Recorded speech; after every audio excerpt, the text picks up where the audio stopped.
So how come nobody told me Reebok was going this crazy? Which Reebok, they've always been a household name, but back in the day, we're talking about like the 90s at one point, low key, Reebok was kind of giving Nike a little run for their money. Nowadays, I think when people think about Reebok, they think of like the retro Shaqs, the Hypnosis joints, which by the way, Shaq is now back working with the brand, also out here achieving side missions and everything. But you also got the throwback Iversons, which from time to time, you'll see people popping out in a pair of retro Iversons. But other than that, when I think of Reebok, which like growing up for me, I was always like more attracted to like the Nike, Jordan releases and everything like that. But when it was back to school season, time to pick a new pair of sneakers, at one point, I ain't gonna lie, like I was definitely rocking with the Reeboks. We're talking about them 2 for $89 joints. Rather than buying like one pair of sneakers, like you could go ahead and finesse, grab you a white pair, a pair of black joints, which low key kind of looked like some referee sneakers, but it was a finesse at one point. Like remember with Cash Money, they used to call them like soldieries or something like that. 2 for $89,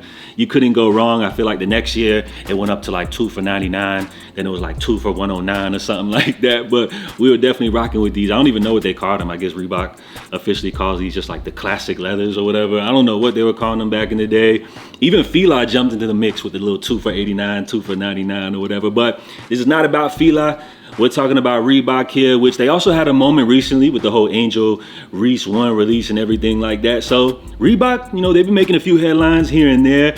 And when you talk about collaborations, they've also been doing some pretty cool collabs as well. We can't forget about the one for the flick Alien Romulus, which this was the exact same sneakers, which I want to say Sigourney Weaver rocked in the original flick or something like that. So they brought them joints back, pre-scuff, pre-age, looking dirty like a pair of Notch Sylvester ones or something like that. Them joints were cool, really cool collaboration. And as far as the collabs, it doesn't stop there. But when you talk about this latest collaboration, this one's really hot, man. A lot of people were talking about this one right here. And as far as these brand collaborations, like, you know, you'll get like 2 different clothing brands, for example, collaborating. But when you have 2 different companies, which are from like totally different, you know, like whole different worlds, I feel like that's when the collaboration is at its best. Like you're bringing different audiences together, right? For example, like this Alien pair right here, as well as this latest one, which when we talk about PlayStation collaborations, like PlayStation is not new to the sneaker world. Back in 2006, we got the PlayStation Air Force Ones, which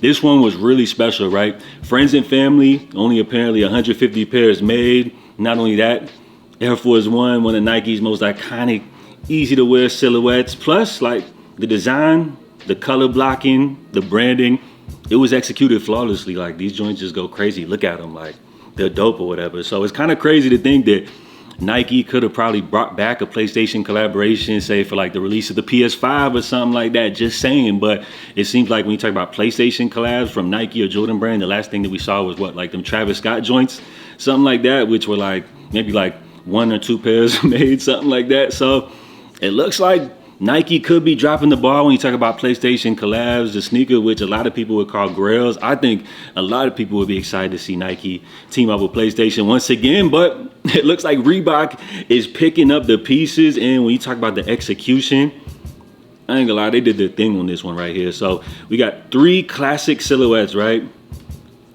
All regional exclusive drops. You guys see the details right here, bro. All the way down to the controller port, little PlayStation lace locks, the little accessories. The details matter, y'all. So we got 3 different silhouettes dropping, right? So you got the Pump Omni Zone 2. Y'all know those as the D Browns back in the day. Those are gonna be exclusively dropping in the US. So we're getting a dope pair. You got the Insta Pump Fury, a design of the legend Steven Smith. Those are gonna be exclusive to Japan. And then the Workout Plus for the UK. So here's the US pair. Bro, the box goes crazy, mimicking a PlayStation box. And if I'm not mistaken, that's PS1 era, right? Which some would say like the golden era, you know what I'm saying? That's debatable. We're not over here about to argue about video games, but this is what we're gonna be getting right here in the US. The old school 90s D Brown joints, you know, the ones you gotta pump up before you about to dunk. Look at the accessories, come on, y'all. Now, as far as the UK release, this is the silhouette which they call the Workout Plus, which I remember definitely at one point, this was part of like that 2 for $99, 2 for $89 deal. So this is a good throwback model. Again, PlayStation box, accessories included and everything like that. And then for the Japan exclusive, The Insta Pump Fury. Low key, I ain't gonna lie, I feel like Japan probably got the best pair, which is usually always the case. Due to the fact there's no laces here, you just get this little PlayStation hang tag, which is cool or whatever. These are dope, man. The US pair is cool though. I think we definitely got second best, right? Yeah, these go crazy. 220 is the retail on these, by the way. Apparently supposed to drop mid-October. Not an official date has been mentioned as of yet, but when you talk about executing collaboration, like, I couldn't think of any better way to do it. Plus the colorway mimics that first PlayStation as well. So this is such a cool touch, man. I love what they did right here.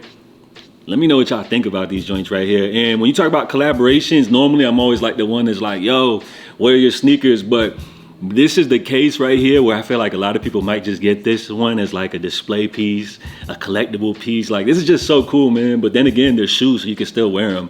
But again, you're bringing two different worlds together. I feel like the PlayStation fan base is gonna go crazy for these right here, and more so than likely make this one very collectible. So we'll see how things play out for this drop. Apparently limited.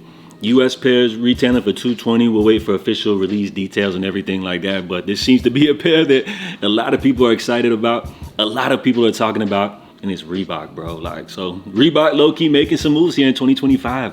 We'll see what the future holds for the brand. Let me know what y'all think about these. Until next time, stay safe, stay blessed. I'm out. Love.